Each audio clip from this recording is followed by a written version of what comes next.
Hey guys, it's Untitled Chapter back with another video for you with the much anticipated 6900 series card release.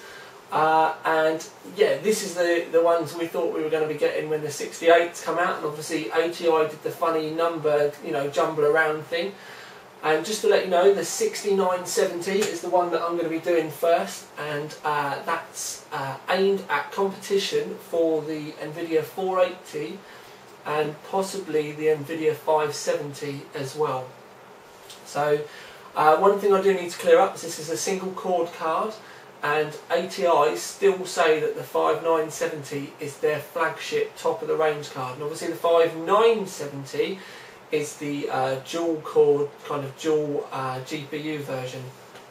But the specs of the card are 888 MHz on the core and 5.5 gigabits a second on the memory.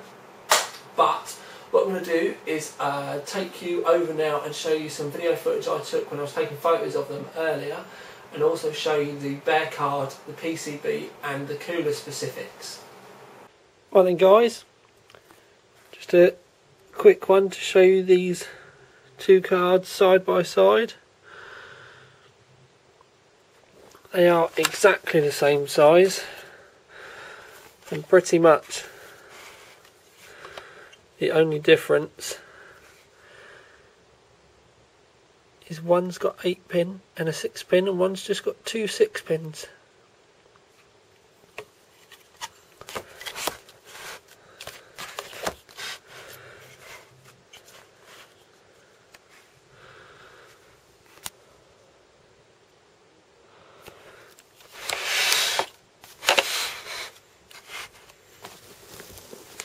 Trying to do this all in the light tent.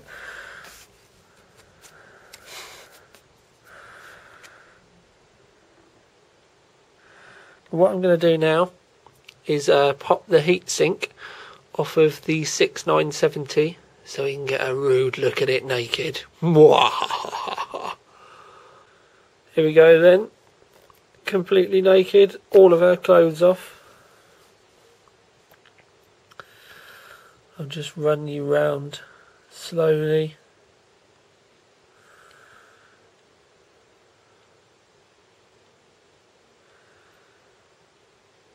In one of the videos I did before, people always ask why there was a buzzer on the board.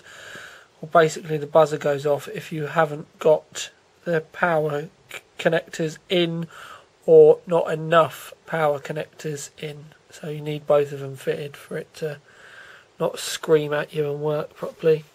Just turn the board over quickly so you can see the naked back of the PCB.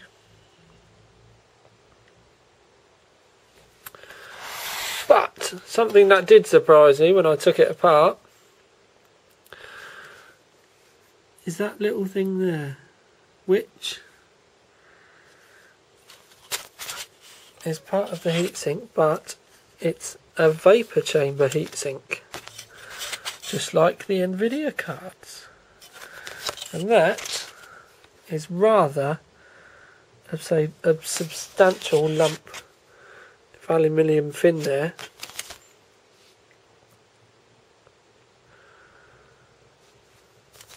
And considering this card has the TDP limiter, basically if it hits its thermal TDP it throttles the card, begs the question, have ATI hit the problems that NVIDIA had? Anyway, there's the back plate. It really is just a shield. It doesn't actually cool anything or anything like that really on the back. It's just a shield. But anyway, that is your naked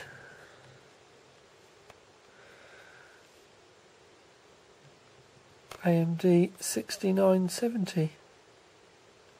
Now, while you've been away watching that, not a lot has actually happened here, and I've just kind of cut and shut to get around it.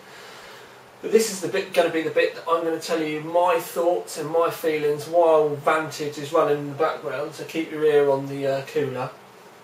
And then at the end I'm going to show you 3D Mark 11 Crisis, Alien vs Predator, and I'll also show you some Metro to really stress the card. Now, as I said, this is going to be aimed at competing with the 480 and the 570, and I can't help but feel that ATI have kind of aimed these cards at the 480, not really knowing that Nvidia were going to surprise us, because at the end of the day they did. We didn't really know anything about the 500 series cards until like a few weeks before they come out, and I can't help but feel that these cards were designed to compete with the 400 series cards, and maybe ATI have been surprised a little bit with the performance of the new 500s. Something that I have noticed is they've got a TDP slider in the new Catalyst control center, so you can actually change the thermal limits of the card, and I have to say the cards are warm. The fan's now starting to spin up a bit. Now, I don't know whether you're going to be able to hear it on the camera, but this is actually now louder than the 570 and the 580 that I have tested, even when they were overclocked. And it's something I've been quite surprised about, because as I showed you in the video before, there is a vapour chamber on the on this card, but the fan, it definitely is noisier. When the Nvidias are at the same temperature, the fans have barely started moving. On these, the fans are definitely ramping up a lot more when they're getting up to, say, for argument's sake, 70 odd, 75 degrees, and it's much more noticeable. So for a point straight away is, and I can't believe I'm saying this, but the Nvidias are quieter. When have you ever heard that? But at the moment they are. Now the size of that heatsink, and it is very, very warm to the touch, makes me think that, and especially the TDP slider, is that maybe ATI have started to hit thermal issues like Nvidia did with the 480. So maybe the tables have been turned a little bit now. But yeah, now this card is coming in at £283, and to me that's smack bang in at 570 territory. And the 570s, I've looked at the reference card, and my colleague Brian looked at the EVGA card, and we were both very, very impressed. To the point where like it was overclocking really well, the performance was great for a sub £300 card, and I don't know, the thing with the 6970 is we originally thought we were going to be getting these cards with the 6870, and we've had such a wait with them that the whole hype and everyone's been expecting these amazing cards to come out. And I'm not saying they're bad by any stretch of the imagination. They're great performing cards, both the 6970 and the 6950 you're going to see in another video. But I can't help being, I've got this kind of underlying feeling that they're not as good as I was expecting. Now I will say, in ATI's defence, immediately, I'm recording this on the Tuesday evening before, and this afternoon there was a lot of talk about new drivers that have appeared. Now I've looked, and I have done all of my testing and these videos on the original drivers that I got sent.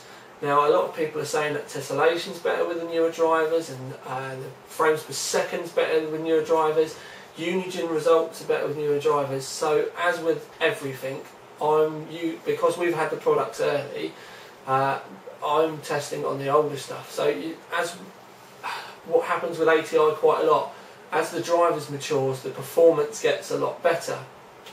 But my perceptions on the card, with what I've got in front of me, like performance wise and stuff like that, is that the 480 and the 570, in my opinion, is definitely ahead of the 5970. So the 6970, sorry. So that would kind of say the question that everyone's been asking and waiting for: what was going to be good on release day?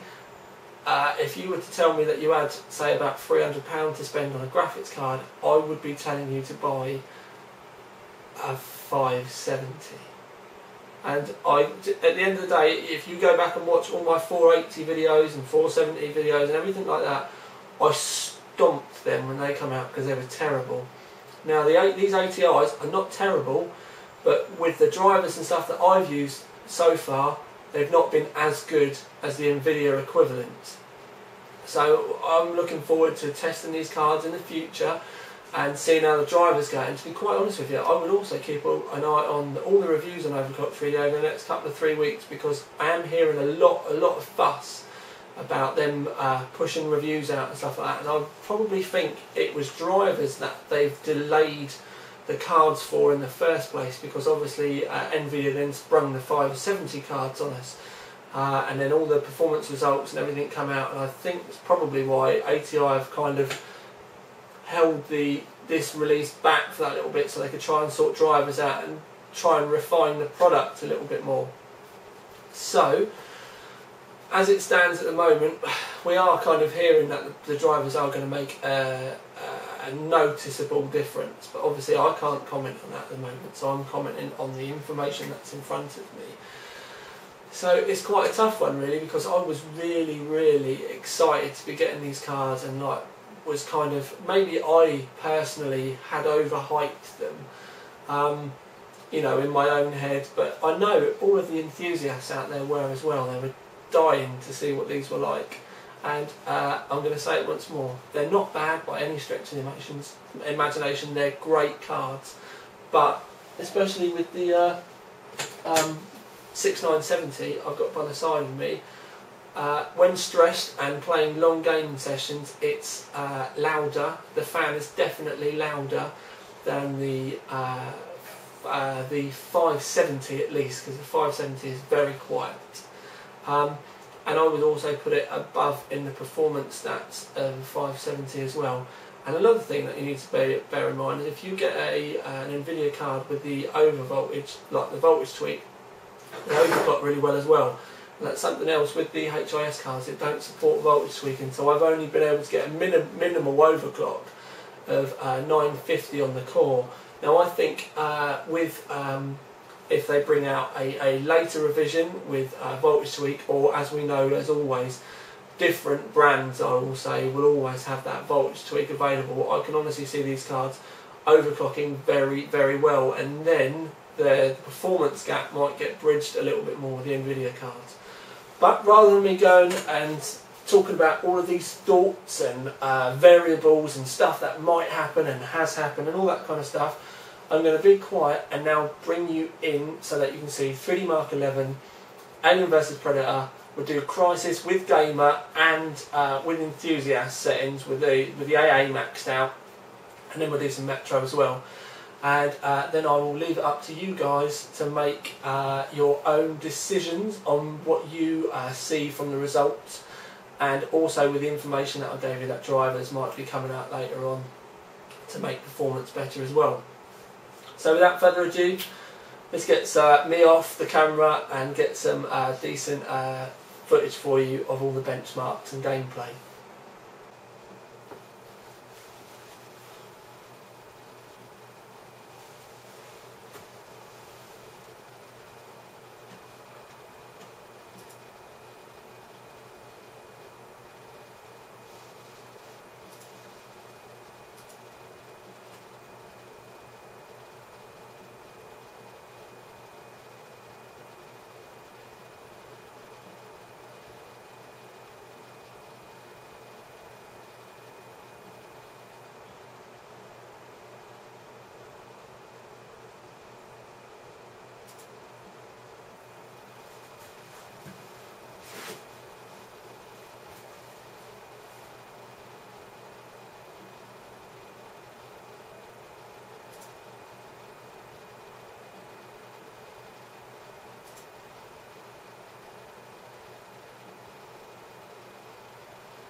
On to Aliens versus Predator now, guys.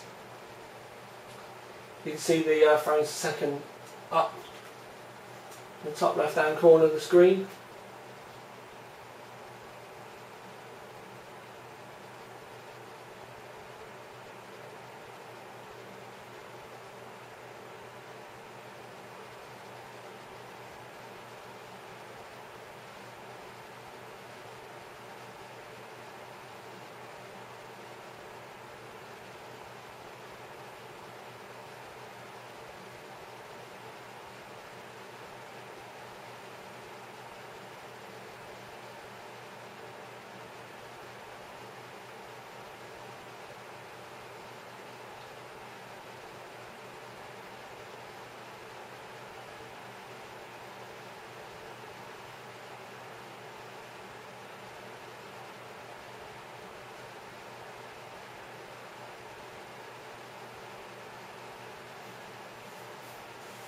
See that we're getting down to about 53, 54 frames, and then oh no, down to 40 now. Look, and we had all the aliens running around there. It dipped right down into the 40s.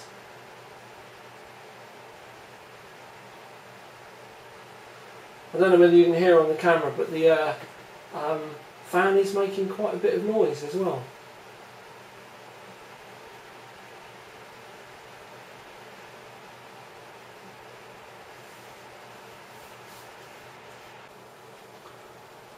Right then guys, straight in with Crisis. This is 0AA and in gamer mode.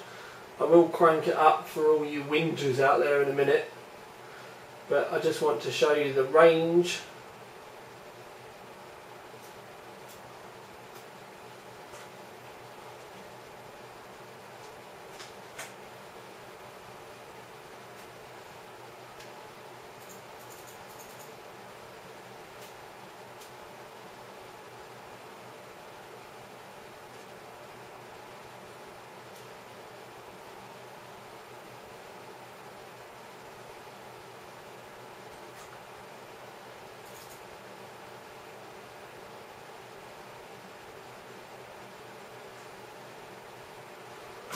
I'm going to walk away from this quickly because you all like to see the explosions.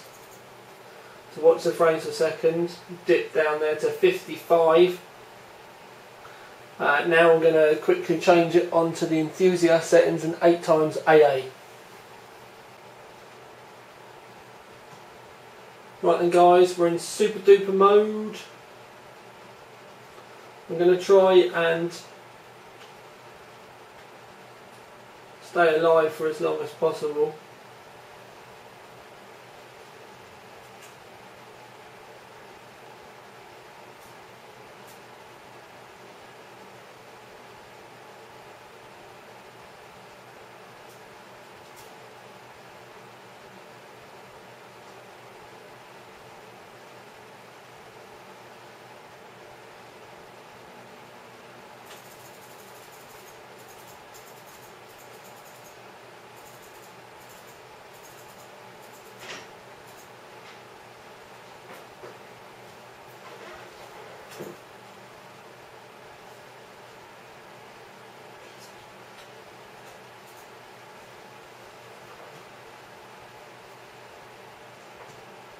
Missed the explosion, but you can see the frames per second there dipping to about 25 and out at 27 while we're looking at the flames.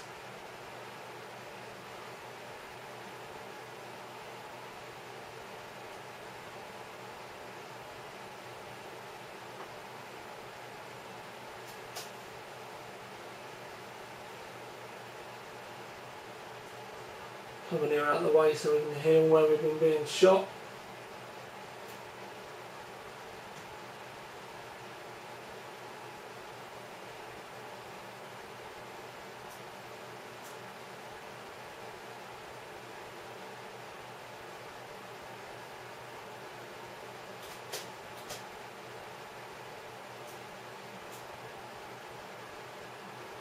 As you can see, the frames per second are hovering around the 32 frames per second mark.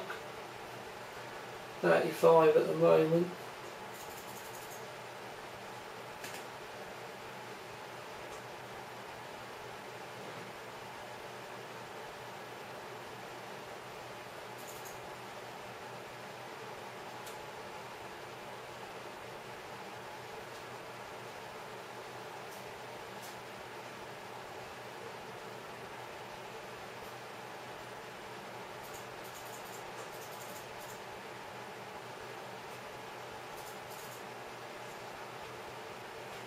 why I'm doing this for the explosions. Down to 20 frames per second there. I'm going to die any minute now.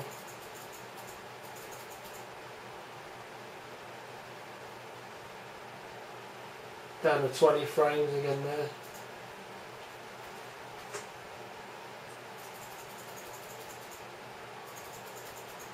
And that's enough of my bad Crysis gameplay.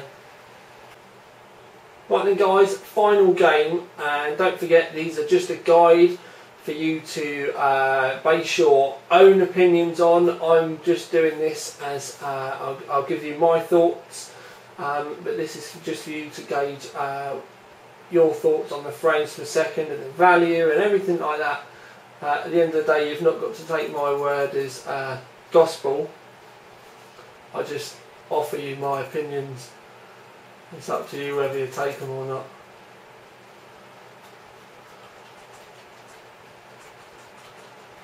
You can see the frames per second there, still dipping under 30.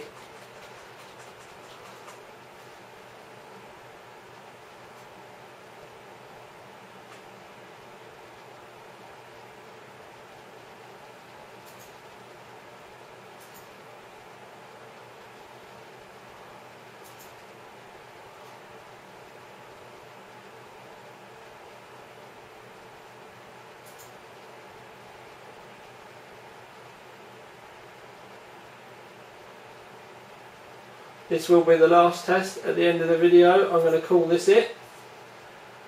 Please don't forget to subscribe and comment as well, and you can read the full review. The link is below at Overclock 3D. If you like the look of the site, then we have a very popular forums and we'd love to see you there. I don't know what the bloody hell's going on, but there's still beans everywhere. Where's he gone? This is the end of the video, guys. Oh no, he's fallen off. Oh, right, okay. Now this is the end of the video, guys. Tiny Tom Logan, out.